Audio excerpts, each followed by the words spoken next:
So, hindi ako nakakapag-upload ngayon sa ating YouTube channel, gawa ng gumagawa ako ng plano para dun sa ating gagawing bagong video about estimate. So, ito is a multi-story building. So, 3-story apartment siya. So, naisipan kong gumawa ng ganitong plan para gawa ng estimate kasi yung dati kong video about estimate is bungalow lang siya, so maliit lang siya. So ngayon para mas maging educational yung ating video about estimate, lalong-lalo na dun sa mga estudyante kasi ang daming nagtatanong sa akin ng mga estudyante, nagpapatulong kung paano daw mag-estimate. So kasi hirap daw silang intindihin yung mga tinuturo sa kanila. So ngayon, para makatulong tayo sa mga future architect, future engineers, at kung sino pa man yung mga willing na o gustong matuto na mag-estimate. So ngayon, gumawa ako, ito yung pinagkaabalahan ko ngayon, pinagpupuyatan ko na gawan ng plano para matulungan natin yung mga estudyante o yung taong gustong matuto na mag-estimate para makagawa ng isang kontrata. So, laki kasi ng bagay ito pagka marunong ka talaga mag-estimate. So, ito, 3-story building siya. So, ito. So, by the way, kung nagtatanong kung paano ko ginawa itong perspective na ito. So, meron ako ditong SketchUp. So, sa SketchUp ko ginawa itong 3D model. So, dito ako nag-3D model sa SketchUp. So, ayan. So, kung mapapansin nyo, ito yung last na ginawa ko ng estimate. So, actually, shortcut lang yan. Ito, maliit na bahay na to. Ito. Ayan. Pasukan natin yung loob. Ayan siya. So, balik tayo dito sa ginagawa natin yung estimate. So, ito. So, after magawan ko ng 3D model, so, punta tayo dito sa 3D rendering software natin. Itong Enscape. So, itong Enscape, itong ginagamit kong 3D rendering software, maganda siya kasi magaan lang. Tsaka, mabilis lang sundan.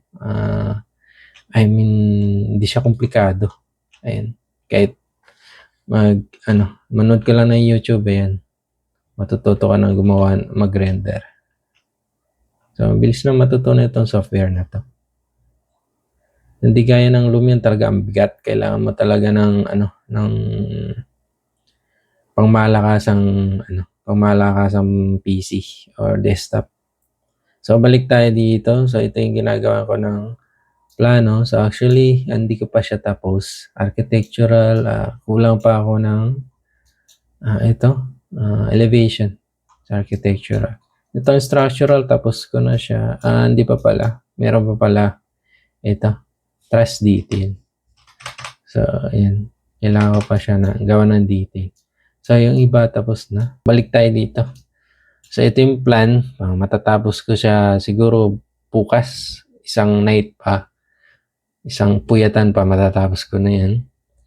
And then, hopefully, itong program na ginagawa kong estimate, ito, sinimulan ko na siya actually. Matapos ko ngayong taon and next year, masisimulan na natin yung video. So, gagawin nating series ng estimate. So, nilakihan ko na yung plan, yung gagawin natin. Kasi pag ito, natutunan nyo talaga ito. Sinasabi ko sa inyo, pag natutunan nyo itong estimatein itong 3 palapag na ito, yakang-yaka nyo, maning-mani na yung mga ibang building na gagawa ng estimate. Kasi ito, sinadya ko talaga 3 palapag para matutunan natin kung paano i-cutting list itong poste na ito. Ayan, kung paano yung tamang splice, ano yung mga combination ng bakal na pwede ilagay dyan. So, ayan. Unlike dun kasi sa nauna nating video estimate, bungalow. So, simple lang, isang 6 meters lang, tatayo na siya. Diba? Like dito, medyo challenging to. Pero pag ito natutunan niyo naman, ayan, pwede na kayong mangontrata. Marunong kayong mag-estimate.